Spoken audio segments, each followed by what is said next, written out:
Welcome to the riskadvisor.com podcast. I'm Sal Lafreri, and I'm here with my good friend and co-host, Jim Henry. Before we begin, we're going to like to remind each of you to subscribe to the show and to push the like button for us. It's really important for us to pick up a bigger audience, and we really need your support. So please hit that like button and follow us along. Today's topic, we're talking about broadening the talent pool, women in security. So, Jim, things have changed over the years with the advent of women coming into the technology sector, coming into the workplace as technicians and above. Something that we didn't see many years ago. Your thoughts? Yeah, well, the one thing that hasn't changed is security has always been an industry, electronic security specifically, has always been an industry that has struggled to attract new young talent to it. It's not quite as glamorous as some other industries. In fact, in my dad's day, when he started his business in communications back in 1950, there just was no educational program for technicians, coming into television and radio and communications and whatnot. So much of it was the school of hard knocks and a lot of family-owned businesses. And many families found the best ways to recruit new talent was to make them themselves. And that's why you see a lot of second and third and fourth generations, in those businesses. But post 9/11, security's really become part of the GMP of large new projects. It gets funding like other utilities do. And the challenge is, attracting talent, into the industry. So it's, that and the other problem has been, like you said, that, there were very, very, very few people, in my dad's day. And even when I, was starting my business, in this field. And this is a great timing, to be able to not only provide career opportunities, for women, in this field, but to satisfy this need that the security industry has had for decades to attract new young talent in, because many, Sal, actually followed, your path. You put in 20, 25 years, in law enforcement, and then, you move into consulting or electronic security and whatnot. I mean, that's really why the demographics of the security industry were so, we're so tilted. But enough of our banter. Let's talk to the star of the show here. We are honored and it is a privilege to have as our guest Maureen Carlo. I've known Maureen now, I guess, for a couple of decades. And we actually were in similar environments back in the 80s, 90s, but didn't know each other at that point in time when she was with Wells Communications, which dates back. You're aging me by about a decade or two. A decade? Well, I round. But I digress. Continue. But more recently, Maureen is the business development manager for BCD. No, that's an old title now. That is a very old title. Okay. I will let you update me on all of your accomplishments. But the one thing that Maureen is very active in, and that's a part of the reason for having her be our guest today, is she's very active in the Women in Security organization, that is sponsored by SIA, and therefore is very much part of the educational process for not only businesses that are looking to hire talent, but for the women that may be looking at or considering security for a field. So with that, Maureen, how about you give a better introduction than what I did? Well, I enjoy your introduction nonetheless, Jim. But being a woman in security, I work hard for my role every day, and I earned a director's title about a year and a half ago from BCD International. So I was happy and proud to move up from business development manager to the director of strategic alliances covering North America for BCD International. And then I also proudly chair the Women in Security Forum for SIA. Great. So what got you into let's say security, but communications business when you went into Wells initially, and how did that migrate then into specifically the electronic security field?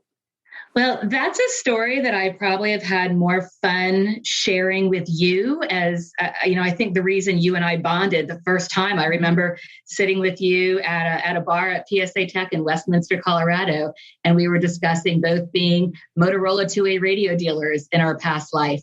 And that's really what brought us together initially.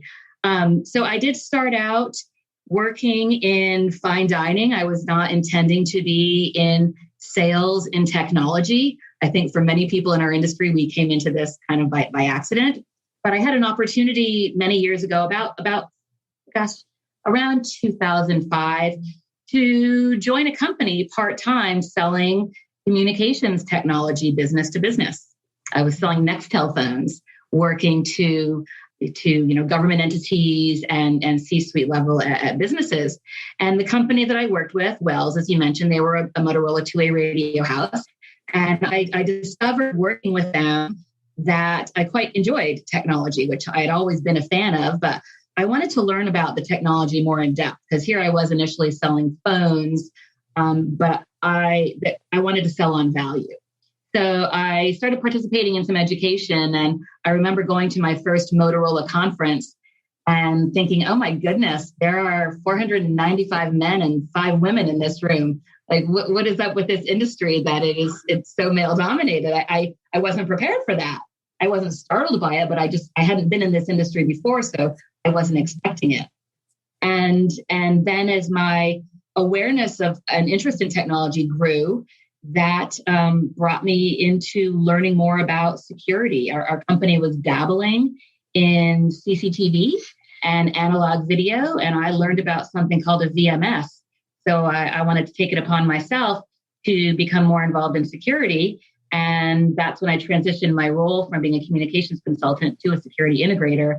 And that's when I got more involved with this industry as a whole and discovered that, not unlike Motorola, it was a very male-dominated industry.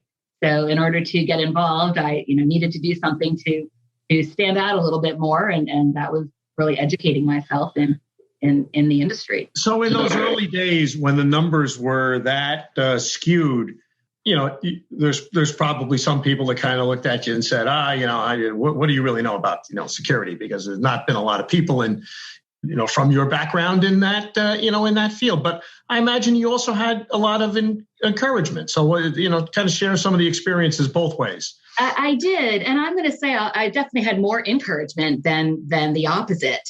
But that's because I really wanted to learn about what I was doing. I remember walking into a wastewater treatment facility one time on a cold call, and it was pretty sparsely occupied with people. And they heard heels. They said, "What is that sound? We hear it sounds like high heels." And then, there's a woman coming in here.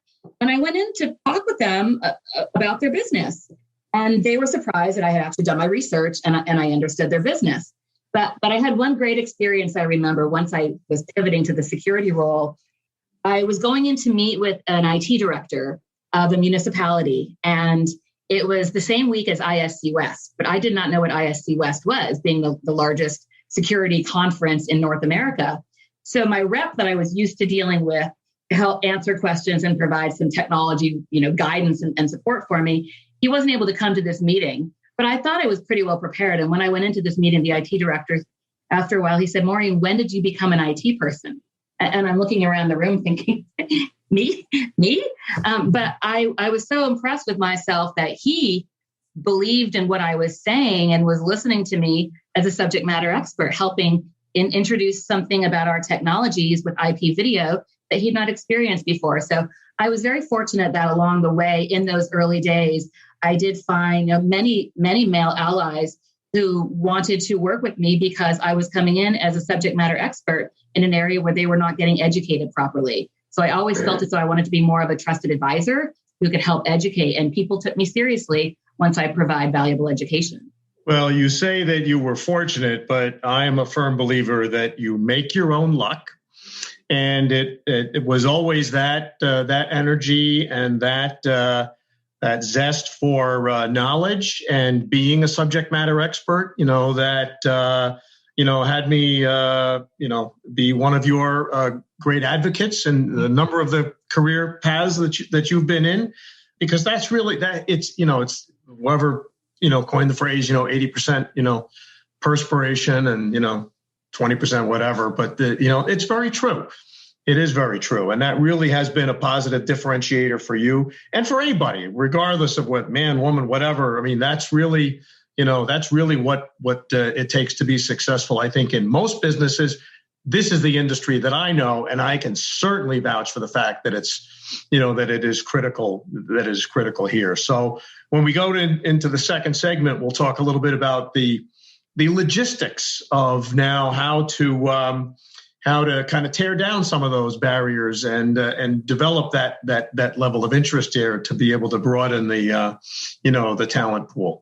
You are listening to the riskadvisor.com podcast hosted by myself, Jim Henry, and Sal Lafreri. And we invite you to comment on our blog at theriskadvisor.com and subscribe and follow us on our social media of your choice. You are interested in having one of both of us speak at an upcoming event or would like to consult with us, please go to our webpage at theriskadvisor.com to set that up. So going into the logistics, how are organizations responding to the outreach that you've been making, for this career path? Well, you started by asking me about my getting involved in the industry. And I think most people of, my generation, your generation who got involved in the industry did so by accident. And people just don't know about this industry unless you've had a friend, family member, somebody involved with it. So focusing on outreach and education is very important to us. So we can not only try to encourage more women to get involved in the industry, but to encourage more young people to get involved in the industry in general, because we're finding that it's, without going out and telling people who we are, how are they going to know how sexy this industry really is? How do they know how to find us? So we're working to let people know at an earlier stage, but the pandemic has gotten in our way a little bit about how we go and we do that outreach and education that we had planned. We did have a plan to get into colleges, to get into universities last year, so we could go in and maybe go to some job fairs and get the news out there about who we are and what we do first. So we're really trying to come up with some more creative ideas to use connections that we have at universities to let us go in and set up virtual meetings where we can meet with some people who might be seniors in college and they're getting ready to graduate, but they don't know what this industry is. But at the same time, it's doing more outreach within our own industry so we can let people know what jobs are available, what roles are there that you can grow into that maybe you don't know about. I would see women involved in marketing and HR roles for a while, but do they know what else you can do? Do they, to see the women growing in our industry, and there's a community that we'll be talking about that we formed through SIA, but to see the different levels of roles that people have within the industry, not just sales, not just marketing, not just AR. You're seeing more women that have actually had experience as technicians, like you were discussing earlier, that are going in and working in manufacturing jobs, that are working in engineering roles. So I'm seeing that not only are there more women in the industry today, but with the outreach and education we're offering, there's more variety of what roles are being covered in the industry. Right. You were very creative, not only those technical positions, but in senior executive level positions of being instrumental in bringing Juliet Kayam in as the keynote speaker there for Women in Security Forum, I guess a year and a half ago now, pre-COVID. I thought that was great because, then you're illustrating that there are some very high level positions that are available for women, in that space, at the consultant level. And why don't you tell us a little bit about how that came about? Well, I'm really glad you want to talk about that because you just gave me goosebumps when you brought that up. But that's one of my favorite stories about you, actually. And it's a story that I learned some growth from, and you learned some growth from. So going back to PSA Tech a couple of years ago, I guess it was in 2019, I remember talking with you about this event that the Women in Security Forum was planning on hosting at ISC West. And we had formidable keynote coming in named Juliette Kayyem, who was an exceptional woman that I had seen speak at another industry, women in technology-focused event. And I told you that she was coming. I gave you some of the background of Juliette. And I remember you right away saying, "Oh, I'm not going to that." And I said to you, "Well, you're not my target audience." And then you jumped back. And I said, "Oh my gosh, I'm so sorry. I take that you absolutely are a target audience." My goal is not just to have the conversation with women. It's we need to be having the conversation about growing who we are and what we do in the industry with women and men collaboratively. So you said, "Okay, I will register and I will go to that breakfast event." And I remember seeing you in Las Vegas 2 days before that breakfast event. And I said to you, "I challenge you, Jim, to ask Juliette a question when we are at this event." And you said, "Okay, you would do that." And I was saying that because I follow her religiously on Twitter, and I saw her mansplain or respond to someone who was mansplaining her, trying to explain something they didn't think she would know, and she annihilated them. And I did not want her to do that to you, but I thought you are someone that's going to have a hearty discussion with somebody like Juliette. So when you came to that event that morning, I remember inviting you to come and sit at the very top, front table in front and center, right in front of the podium where she was speaking. And I introduced you to her. And I remember throughout her discussion, that room, it was so full of people. We invited on a Friday morning in Las Vegas, the last day of the conference, we invited people at 8 a.m. to come to an event. And it was standing room only. Over 200 people showed up that had seats and about 25 that didn't have seats. And you didn't ask the question at the end, but you raised your hand and you wanted to make a comment. And I don't know if you could help reiterate what that comment was, but I remember you being so inspired by the number and variety of people that you saw in the room that showed you how much of a next generation there already is in our industry. Right. Well, I remember, I was going to listen to the content of her, presentation and, try and find something, technical to ask her about what, she was saying. But quite honestly, even though we are not aligned politically, I thought that she gave a great presentation. And I think it was all very accurate from a security threat perspective and, and the backdrop that she talked about, in her experiences. So, as I recall, I just said, I just, wanted to make a comment that I really appreciated, her taking the time out of her busy schedule to come to such an event that could have such positive impact, for others considering a career path here. And I just, thanked her for her commitment of time.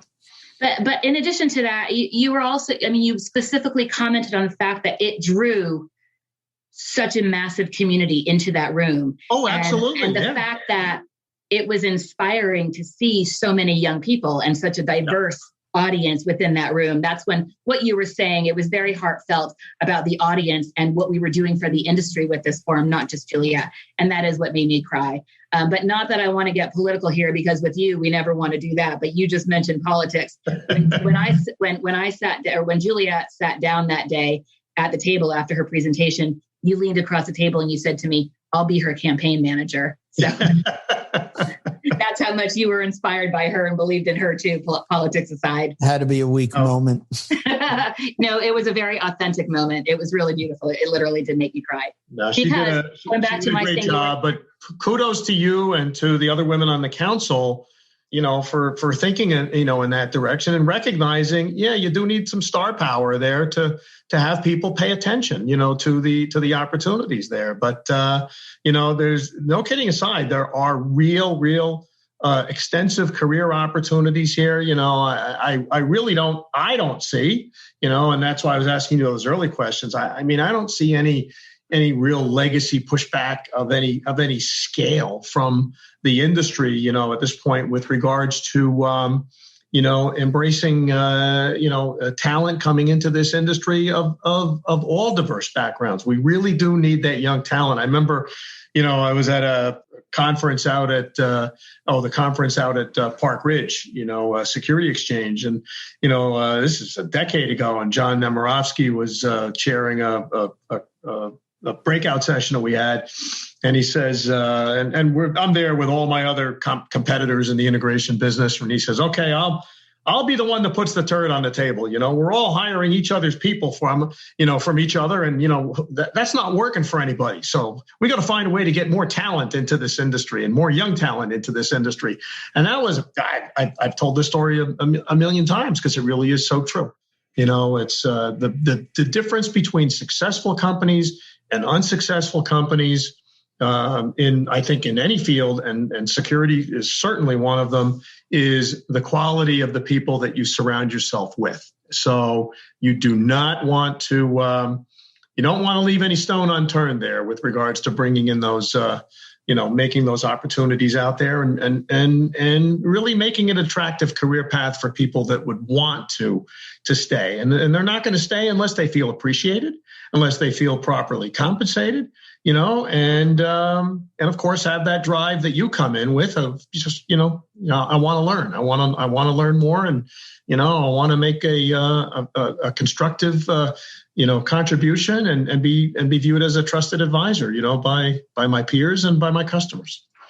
Well, John Nemirovsky is an example of, but both of you are people that we've coined a new term. Actually, Janet Fenner coined this term accidentally a few months ago, MALIs, from male allies. And we absolutely look at you both as male allies. And I know that John has said one of the things he focuses on most in growing his companies is culture, and wanting to bring people on, more diverse people, and having that culture that's going to want to keep them on and keep them happy. You've got to understand the people before you can define what that culture is to keep them on. So I think you're both examples of you want to learn about the talent. It's not just checking off a box. I've got enough women on board, but you want to get the right people on board, and you appreciate the diversity of talent because you open your eyes to the people around you to try. Well, it's a people business, and if you if you don't take advantage of all of the different resources and talent that's out there, you're not doing yourself any favors. So we'll take our second break now, and then we'll go on to segment 3 and really talk about, the solutions going forward, the different programs and, what have you to further get this education out there. Again, you are listening to the Risk Advisor podcast hosted by myself and my good friend Sal Lafreri. We invite you to comment on our blog, riskadvisor.com, and subscribe and follow us on your social media of your choosing. If you are interested in having one or both of us speak at an upcoming event or would like to consult with us, please go to our webpage at theriskadvisor.com to set that up.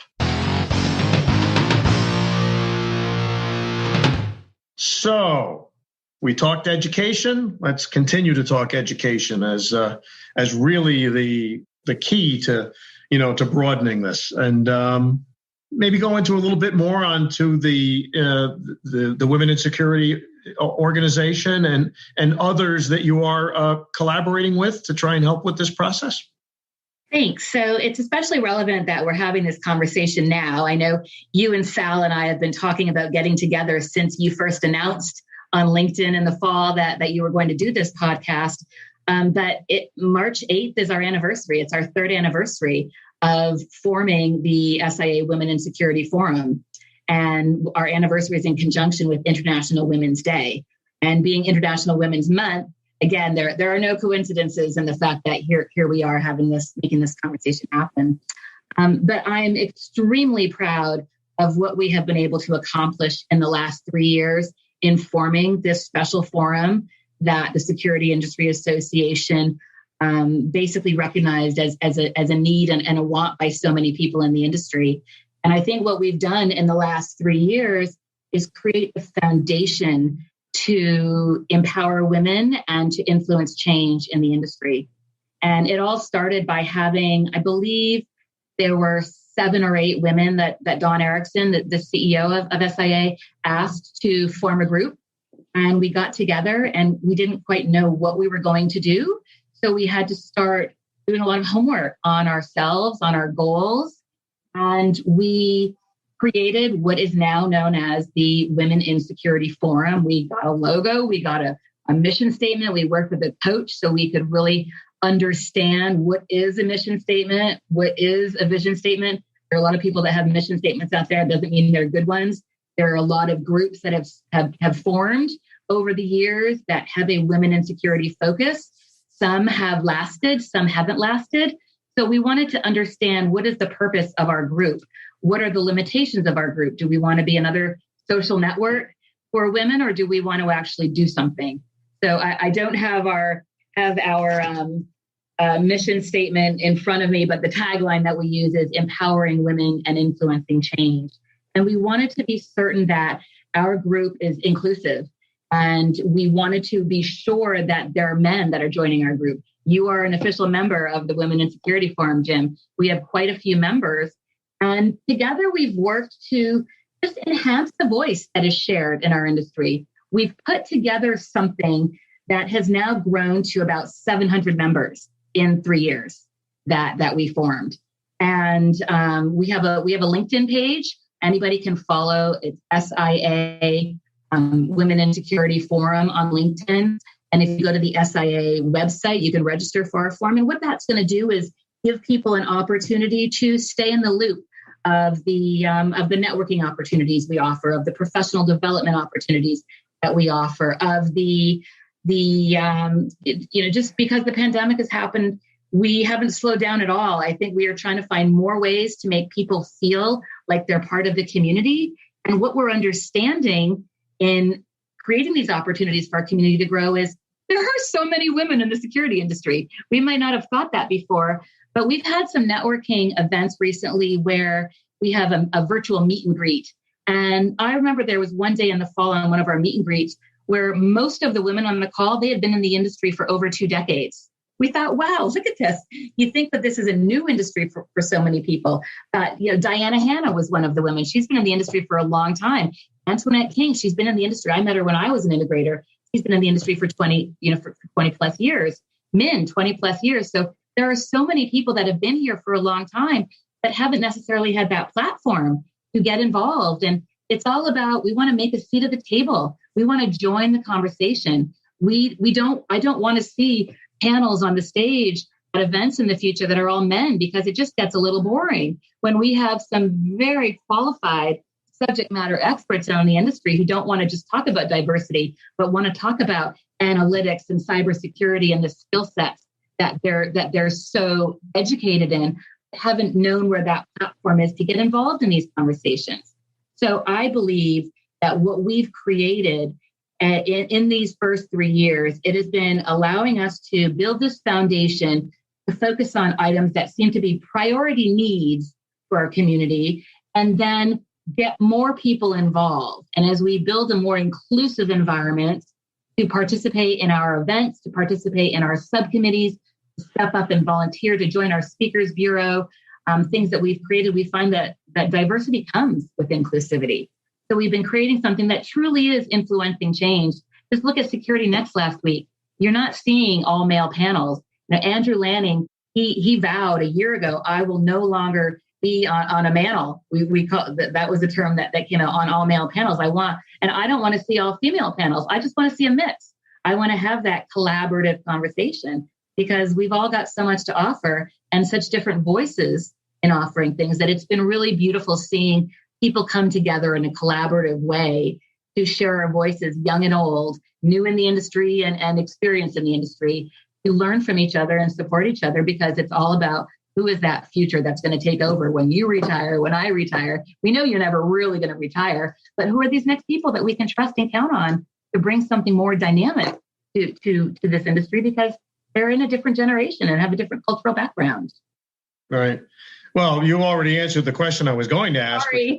How difficult, now, to be recruiting people now, and in the last year and a half of the 3 years, but 700. That's a great accomplishment, and you deserve a lot of credit for that. The other collateral benefit here of women entering the industry from in all different elements of it, from the engineering, the technicians and sales and management and what have you. When the Meeby Weeby programs were first put into place, 10, 15, 20 years ago, you saw a bubble, of women-owned businesses, but you knew that they were concocted of a wife of an owner of another business, or, there were, it was well-intentioned, but it was artificial, because in many cases, they hadn't come up through, the ranks. They might be the president, and what have you, and they may be a 51% owner, but they really weren't as active, in the business the way you are, as a trusted advisor, as we say. Now, I think the legitimacy of those that are going to be owners or are owners of businesses, they've come up like their male counterparts of decades ago. They came up through the ranks, of working in different aspects of the business before they ascended into ownership, and can speak with experience to each one of those disciplines. And that really fulfills the objective of why the Me Be We Be programs, were set up, to be constructive. Would you agree? Well, I agree, and I'm seeing change happening because of that. There are a couple of women I might have mentioned, at least one of them so far, that have, even just since they've been in lockdown, they've actually decided that maybe now's the time. The time has come. They've got the confidence. They've got the experience. Why not start their own company? They might have always wanted to start their own company, and now they're doing that. So it's not just checking off a box to have a women-owned business, but it's the fact that after all of these years, they feel as though maybe their needs have been met. Maybe they haven't. Maybe they've got drive and vision. This is the time we want to do something new. And I'm seeing more women starting their own businesses in our industry since COVID started exactly a year ago.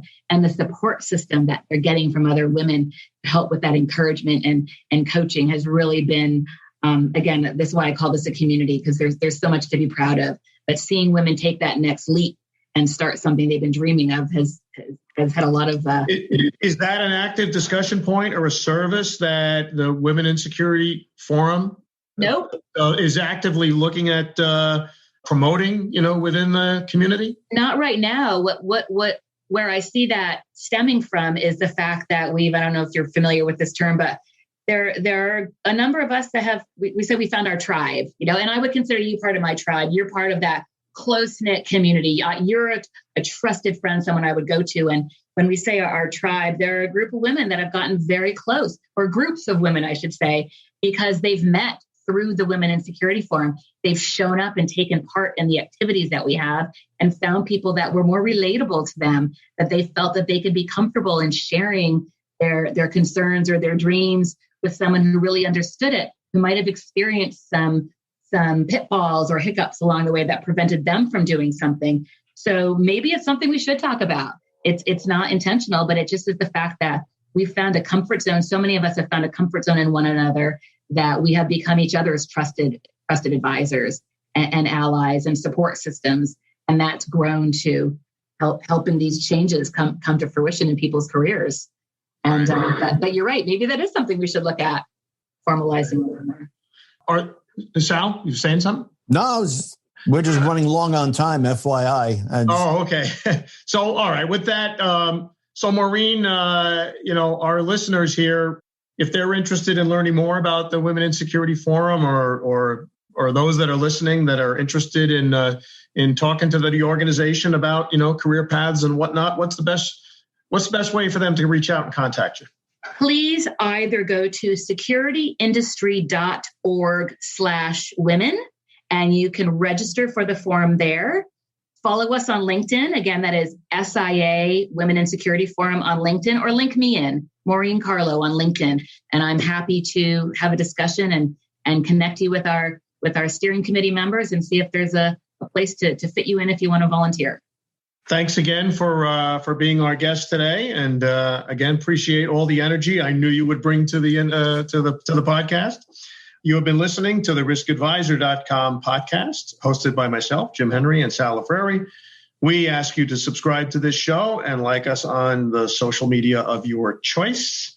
We remind you and ask if you are interested in having one or both of us speak at an upcoming event or would like to consult with us.